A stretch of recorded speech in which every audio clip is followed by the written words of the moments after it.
All right. That's a great song. Awesome. Well, this morning I am so excited and pleased to introduce our speaker. She's no stranger to CSL Midtown. We welcome Reverend Cynthia Paulson back. She is an interfaith and religious science minister and a divine science spiritual practitioner. She is author of the fabulous book, Undoing the Knots, Reclaiming Our Good, and she's currently working on her Doctor of Divinity with Emerson Institute. She's writing a new book and she's living her best life in Brookings, Oregon. Welcome back, Reverend Cynthia. So Hello, glad to see Judy. you. Thank Yeah, you so much. hi. Hey, good morning, CSL Midtown. I'm so happy to be back with you. So, hey, what an interesting theme you've got going this month. Power to the people. Don't you just see the fist in the air when you hear that? It makes me think of democracy and elections and the people using their power at the voting booth, which, in case you missed last week's service, Maya did a fantastic job talking about the election and how powerful we are. So let's get down to basics this morning. In New Thought language, what is power? One definition of power is the energy by which everything lives. That's how Ernest Holmes defined power in The Science of Mind, and I loved that. The energy by which everything lives. So simple. And of course, that's one part of it. Power is also, he goes on to say, the creative power that human beings can access and use every time we think. He has that famous quote, there's a power for good in the universe that you can use. We set the law in motion with our thought. That makes us very powerful. So today, we narrow our focus even more to how powerful we are together. When we come together as a collective and work together and acknowledge our unity and our oneness and all the good things. But before we really dive into that, I want to talk about what it's like to feel powerless first. I think that's important. We have to differentiate between feeling powerful, which with power comes a certain level of freedom, and feeling powerless, which would indicate a lack of freedom. There are a lot of groups and categories of people in this country and in the world who feel powerless right now in 2024. And there are a lot of other groups in this country who don't have a lot of experience feeling powerless. We're probably all somewhere on that spectrum, right? So let's go back and think about a time recently, just a few years ago, where almost everyone on the planet felt powerless, no matter what category we were in. You guys remember the global pandemic that we had? Now, I know COVID's still out there making people plenty miserable, but if you think back to when it first started, in the spring of 2020 here in the US, we all watched the cases begin to rise, first in China and in other Eastern countries, into Europe. And of course, by mid-March, US cases were beginning to increase. There was a lot of panic and fear. I mean, sometimes my husband and I look at each other and just say, did that really happen? Like, it just seems like a bad dream. I have a friend who calls the pandemic the dark days, and we kind of laugh about it now, but those were some pretty dark days. As the virus spread and officials began to realize like the severity and the seriousness of it, we started to see entire nations shutting down. Airports closing and governments forcing people to stay home to stop the spread of the virus. Remember the first time you heard the words mandatory lockdown? Ugh, doesn't that just make you twitch right now? Like, people get really squirrely with that term. You're not going to tell me I'm going to have to stay home again. The very phrase itself, mandatory lockdown, makes people feel powerless. I think some of us felt truly powerless maybe for the first time in our lives during those months. We were forced to do something, or in this case, forced to not do something. Kids were told not to go to school. I was in Georgia with many of you, and all of us at CSL Midtown were told we could not go to church. We could not open up the center and meet and gather. Some of us were told not to go to work. Some of us were told we had to close our businesses to the public. I mean, the fear that this created, not just about the virus, which was scary enough, but to tell people they can't work and can't provide for their family. That's economic fear, financial fear. It took away people's autonomy and their sense of power over their own lives. Now, we have to acknowledge that for other people during this time, they experienced the opposite. They were told, oh, you work in a field where you have to go to work. They were forced to. They had what was called an essential job, and they had to go out in the world and put themselves at risk.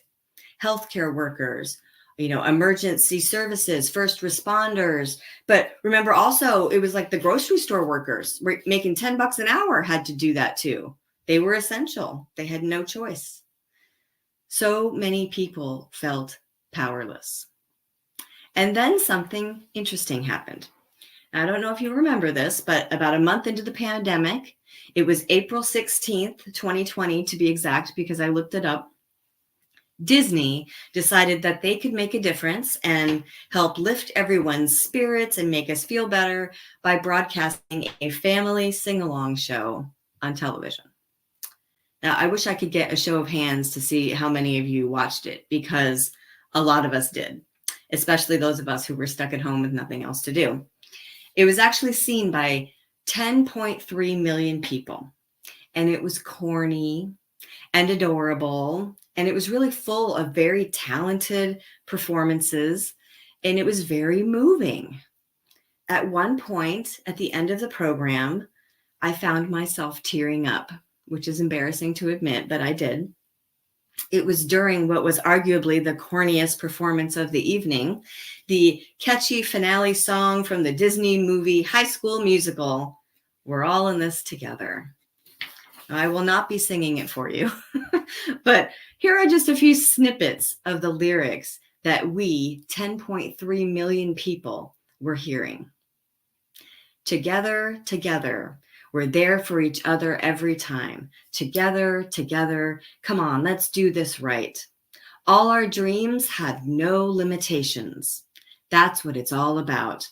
Everyone is special in their own way. We make each other strong. We're all in this together, and it shows when we stand hand in hand, make our dreams come true. We're all here and speaking out with one voice, together, together, together. Now, I know it's extra corny with my dramatic poetry reading voice, but that is some new thought talk there in that song. That message, that kind of language that we are unlimited, that we are one voice when we stand together, we support each other, that we make each other strong. That is very moving and empowering. It helps us realize that in that moment, we were all in the same situation. We would get through it together as one humanity. This was an acknowledgement of not only our unity, but of our collective power. Remember, that was still early on in the pandemic. So at that point, we really had a shared purpose and a common goal to survive that unprecedented time in history and stop the spread of that deadly virus. Now, that was a global example of us realizing our collective power. Another example that was more centered just on the United States was the days following September 11th. Everyone seemed to acknowledge our unity then. We all went from experiencing this, tremendous shock and pain and loss and just feeling utterly powerless in that tragedy to recognizing our unity as Americans and feeling empowered by that, feeling, a shared sense of anguish. We came together to feel strong again. Do you remember there were so many gatherings everywhere after September 11th happened? They were in churches and spiritual centers and, town halls and public parks all over the country. Americans stood together. It wasn't about race or culture. It wasn't about political party or religion. It didn't matter who you loved. It wasn't about how much money you had or what you did for a living. It was just about coming together as one. Now, I remember that time, and I remember feeling like I could walk up to a stranger and hug them, and they would just hug me back compassionately. Now, I don't know if you've looked around the country lately, like today, but that feeling after 9/11 did not last. I do not feel like that today, like I could walk up to a stranger and hug them. And I don't think most of you feel like that either. There's a meme that pops up on social media, especially around the anniversary of September 11th, and it says, "Live every day like it's September 12th, 2001. Because on that day, we were all very aware of how powerful we are when we come together. We don't live in our unity all the time. We don't feel empowered by our unity all the time. What I see happen from a spiritual perspective over and over again is we experience something painful and difficult. It sucks. That's not a nice way to say that, but it doesn't feel good. So we come together and we feel empowered and we're reminded of our truth. We know our truth. Time goes on and our sense of united empowerment subsides. And then people tend to revert right back to our separateness, right back to believing we're separate. Why do we do that? Why do we forget that we are really one, that our power is activated and amplified when we come together? Why do we need the painful, deadly, scary, violent, tragic reminders to get us to realize how powerful we are together? It's a rhetorical question because I don't have an answer other than we're human. I do know, however, that this idea of how powerful we are when we come together is biblical. It is a scriptural thing that the master teacher Jesus taught in Matthew 18:20, which, by the way, I'm notorious for misquoting the Bible. And that is the one scripture that I think I misquote every single time. So the actual correct quote is Jesus says, "Where two or more are gathered in my name, there am I in the midst of them." Okay. What I always say is where two or more are gathered, that's where the magic happens. I like mine better, but you can't argue with Jesus. So what was he saying? What is this magic? What is in the midst of us when we gather with intention, with a shared purpose, with compassion? He is Christ, which we know is not his last name. He doesn't really mean him.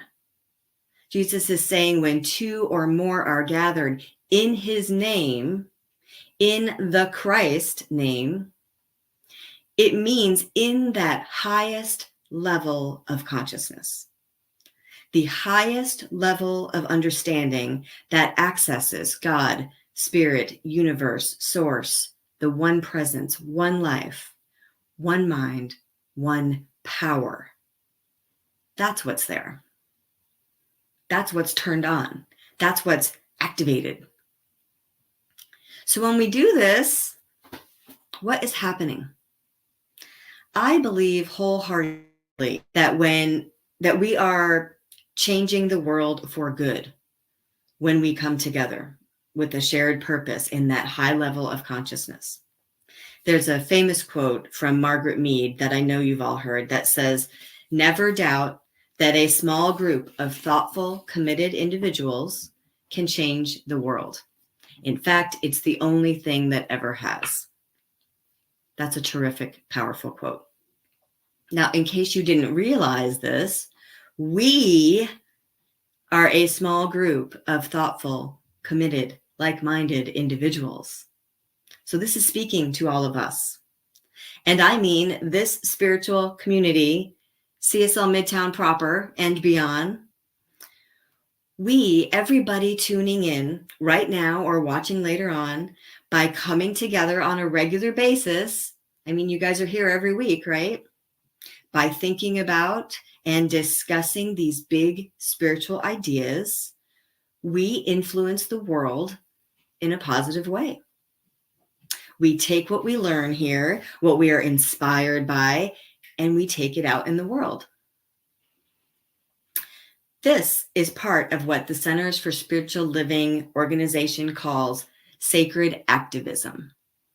There's an entire section of their website dedicated to sacred activism, and they define it as the intersection where consciousness becomes action, where prayer becomes movement, and where spiritual principle becomes practice. So it includes things like, Earth Day activities, Juneteenth Day resources, diversity, equity, and inclusion work, the CSL World Ministry of Prayer, CSL Global Outreach, and the CSL Global Heart of Peace Initiative. These are all actual organizations, committees, and groups within the larger organization of CSL, where people like you and me can actively come together to change the world in a positive way. Now, the last line of the definition says that sacred activism is the activity of bringing the CSL global vision into reality. Well, what is the CSL global vision, you may ask? Well, you can go to csl.org, you go to the Who We Are tab, and then you can click on the Our Global Vision link, okay, and read it. It's too long for me to get into the whole thing, but there are a couple lines that I wanted to cherry pick and point out because of the language that is used. The first line of the whole thing, this is the first one I want to talk about, is we envision all people, all beings, and all life as expressions of God. That is a lot of the word all. We're all in this together. There is no us and them. It's just all expressions of God. The second line I want to talk about says, we see a world in which each and every person lives in alignment with their highest spiritual principle, emphasizing unity with God and connection with each other. A world in which individually and collectively we are called to a higher state of consciousness and action. That sounds like what Jesus was saying. When two or more are gathered in that high state of consciousness, that's where our power is. That's where the magic happens. And the last, probably most familiar line of the CSL Global Vision says, we envision a world that works for everyone, for all of creation. We're all in this together. Now, before we can do any of this work together, we have to believe that we can. Judy touched on that this morning. What do we believe? Before we can do any of this work together, we have to believe that we can. Now, I think there is value in acknowledging that we aren't just a small group of thoughtful, committed individuals, as Margaret Mead would say. I think we are a small group of thoughtful, committed believers. Now, believers is kind of a weird word depending on what your spiritual background is. I know it's something I've heard before in evangelical Christian churches. They sometimes call themselves believers, and that's fine. There are all kinds of believers. Any spiritual thinker who believes in the one power of God and believes that we can access it collectively is a believer. Now, why is this important? because the world is experiencing more and more violent, chaotic, divisive, life-changing events. It did before, just like those reminders I talked about in the beginning, the pandemic, September 11th, those kinds of things.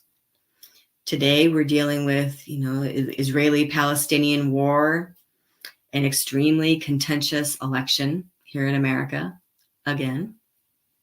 Widespread gun violence, mass shootings, devastating hurricanes, flooding, wildfires.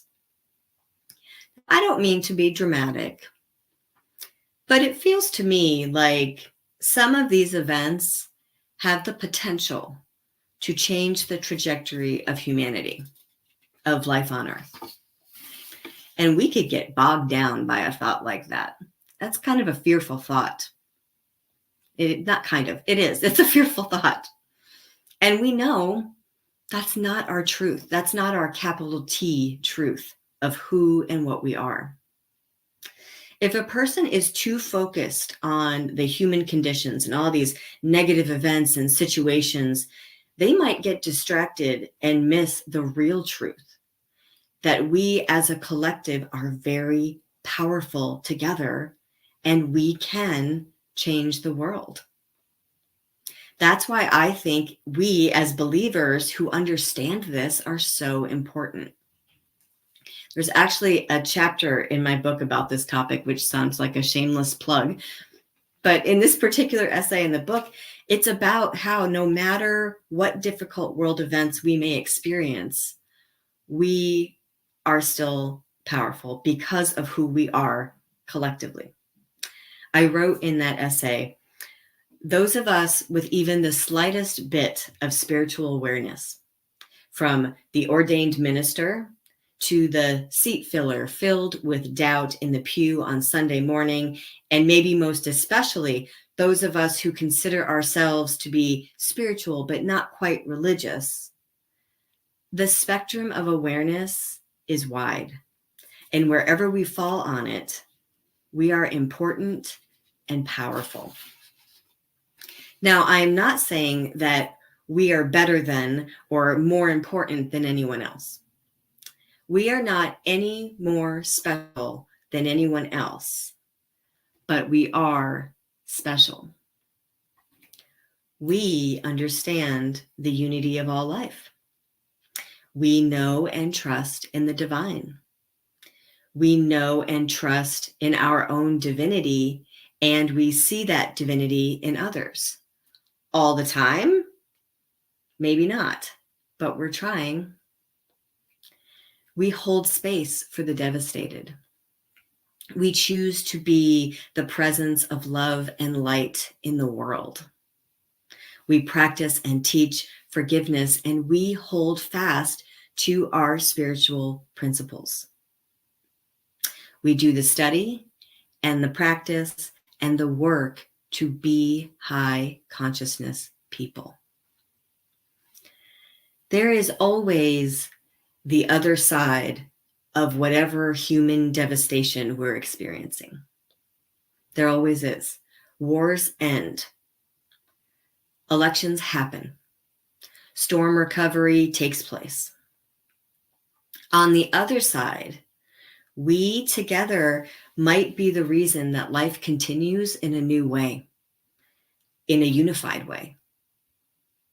I know that Judy just did a beautiful treatment, but I really feel moved to piggyback onto it. Because this is an opportunity. We are all together right here, right now, in this moment. So if you would join with me in knowing the truth that the one power of God is the only power that there is, and it is expressed in all life. A divine power for good is at the center of all people, always. I live and move and have my being in this power. I know that's true for me, and I know it's true for everyone hearing this. In this moment, I choose to recognize the beautiful power of community.